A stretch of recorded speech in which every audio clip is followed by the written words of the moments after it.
The HOA doubled my fees for pool maintenance, but the pool was falling apart. So I did the unthinkable. I bought it and made it off limits to them. Now they're furious. The HOA had always been a nuisance, but when they doubled my fees for pool maintenance, I knew something was off. The pool was crumbling, yet our money vanished. I started digging and uncovered something worse: corruption, misuse of funds, and a president who thought she was untouchable. The HOA had always been a thorn in my side, but I tolerated it like everyone else.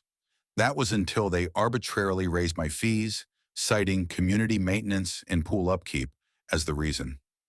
At first, I thought it was just another example of their greed, but something didn't sit right with me. If our fees were supposedly being used to maintain the pool, why did it look worse every year? The tiles were cracked, the water was often cloudy, and the lounge chairs were falling apart. Yet despite this so-called maintenance, they expected us to pay even more. That's when I knew I had to look deeper, and what I found was worse than I ever imagined. The HOA had been imposing the most ridiculous and petty rules imaginable, fining homeowners over things that made no sense. One neighbor received a fine for leaving a pool chair out of place. Another was warned because their children were playing in the pool on a weekend, which Karen, our power-hungry HOA president, claimed was against community regulations. Any homeowner who wanted to bring a guest was charged a fee, as if we weren't already paying enough just to live in our own neighborhood. But while regular residents were being squeezed for every penny, Karen and her inner circle lived by an entirely different set of rules. Karen had turned the community pool into her own personal retreat. While homeowners were being forced to pay extra just to access something they already contributed to, Karen and her close friends hosted private pool parties whenever they pleased, completely disregarding the same rules she enforced on us. They never paid guest fees. They didn't have to worry about weekend restrictions. The security cameras, which were supposed to be for safety, revealed that Karen frequently let herself into the HOA office at night, accessing financial records and reallocating funds. What she was doing with the money was exactly what I suspected. She had been using HOA funds to make improvements to her own backyard while neglecting the pool altogether. Whenever someone raised concerns, Karen would dismiss them with condescending remarks about community regulations and budget limitations. She always had an excuse, always a reason why the financials couldn't be publicly reviewed, why questions were not in line with HOA protocol. Homeowners who complained too much suddenly found themselves under scrutiny for minor infractions, hit with fines for things they'd never even heard of before. It was clear that Karen wasn't just running the HOA, she was ruling it. I knew there was no point in fighting her directly. She had spent years establishing her control, twisting the rules, and making sure that no one had the power to challenge her authority.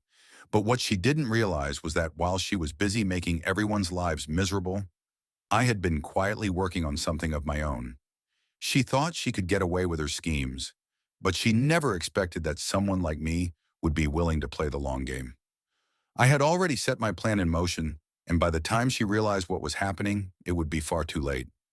For years, Karen had ruled over our neighborhood with an iron fist, enforcing rules that suited her interest while punishing anyone who dared question her authority.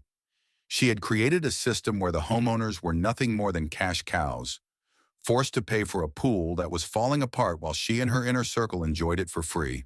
She had no reason to suspect that someone like me, someone who had quietly followed the rules, paid my dues, and never openly challenged her, would be the one to bring her reign to an end. What she didn't know was that while she had been focused on controlling the HOA, I had been playing my own game, one that would shift the balance of power in a way she never saw coming. Karen's fatal mistake was assuming that the HOA truly owned everything within the community, but that wasn't entirely true. Over the years, I had been quietly researching property records, looking for loopholes, weaknesses, and anything that would give me an advantage. That's when I discovered something that changed everything. The community pool, the very thing Karen used as her biggest power move against homeowners, wasn't actually HOA property.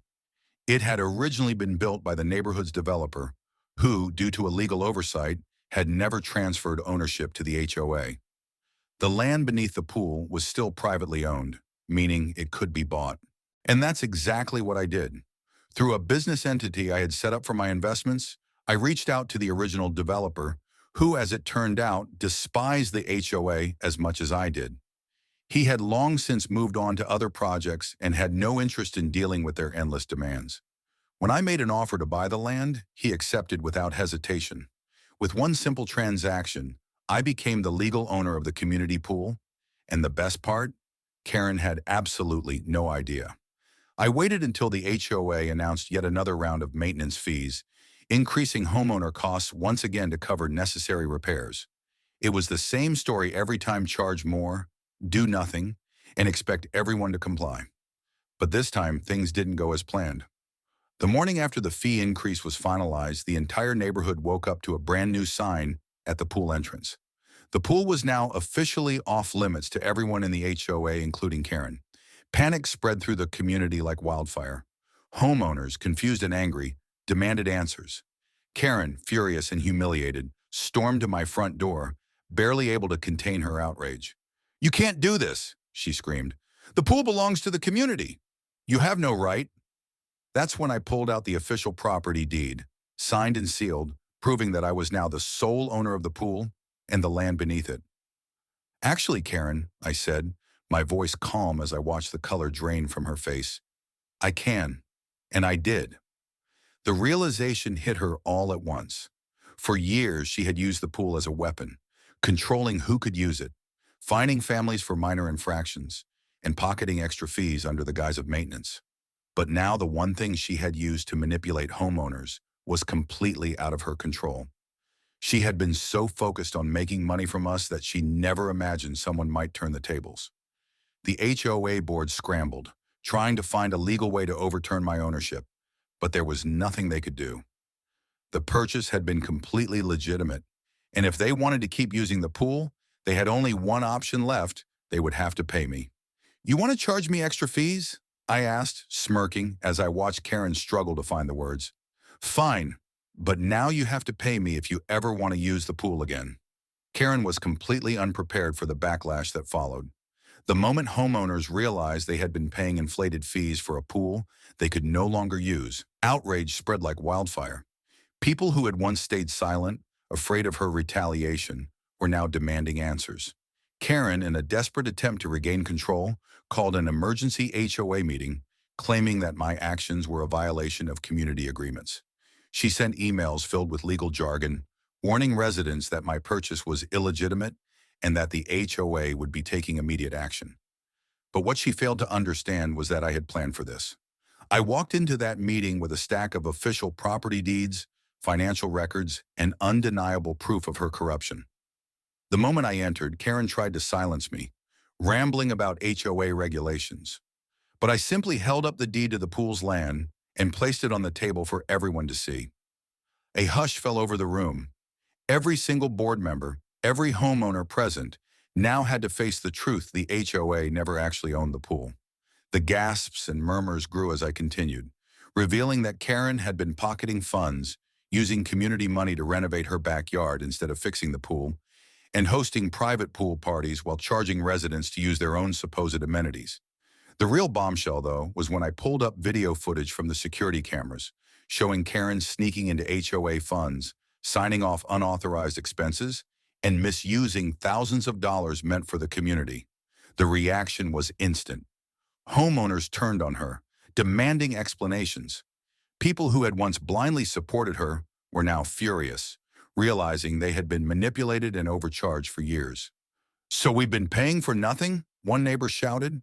"You raised our fees for pool maintenance, but the pool has been falling apart for years," another chimed in. Karen's face turned pale as she realized she was losing her grip. She tried to fight back, claiming it was all a misunderstanding, but the evidence was overwhelming. More residents began standing up, sharing their own experiences. Stories of unfair fines, sudden rule changes that only seemed to apply to certain people, and of course, the absurd fees that had made the HOA more of a dictatorship than a community. Finally, when one of the board members, clearly rattled, stood up and voted for Karen's removal, the floodgates opened. One by one, the remaining board members followed suit, effectively forcing Karen to resign on the spot. She had spent years controlling the HOA, but now, with her lies exposed and her support crumbling, she had nowhere left to hide. With her power stripped away, she had no choice but to pack up and leave. But I wasn't finished. With Karen gone, the HOA needed new leadership, and I made sure that fair, reasonable people were elected in her place. The ridiculous rules were overturned, the absurd fines were eliminated, and the HOA budget was finally put to good use, starting with actual repairs to the community. And the pool? I had no interest in keeping it closed forever, but I wasn't about to let another HOA president come along and use it as a power move against the people who lived here. So I turned it into a membership-only club, but with one key difference. Anyone who had been harassed, overcharged, or unfairly fined under Karen's rule, they got in for free. The same pool that she once used to control people was now a privilege she could never enjoy again. The best part, Karen, who had once ruled over the HOA like a queen, now had to drive past the pool every single day, knowing she would never set foot inside it again. The power had shifted, and for the first time in years, the community finally belonged to the people again. The HOA tried to ruin me, but in the end, they lost everything while I took over their most valuable asset. Now Karen has to drive past the very pool she once controlled, knowing she'll never be allowed in again. But just when I thought it was over, Karen had one last trick up her sleeve, and this time, she was playing dirty. What's the craziest HOA rule you've ever heard? Drop it in the comments. If you love HOA revenge stories, hit like and subscribe for more. And don't miss my next video. An HOA tried to steal a homeowner's land and got destroyed in court.